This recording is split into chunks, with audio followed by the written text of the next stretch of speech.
ಸೃಷ್ಟಿಯ ಚಪ್ಪಾಳೆಯ ತಟ್ಟೋ ವೇಳೆ ಹೇಗೋ ಏನೋ ಪ್ರೀತಿ ಬಂತು ನೀನೇ ನನ್ನ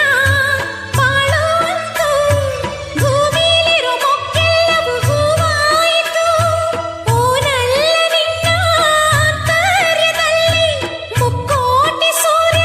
ಬೆಳಗೋದ ಕಣ್ಣಿ ಕಾದೈತೆ ಜೀವ ಗಾರಯ್ಯ ಮಾವ ಸಂಗಾತಿ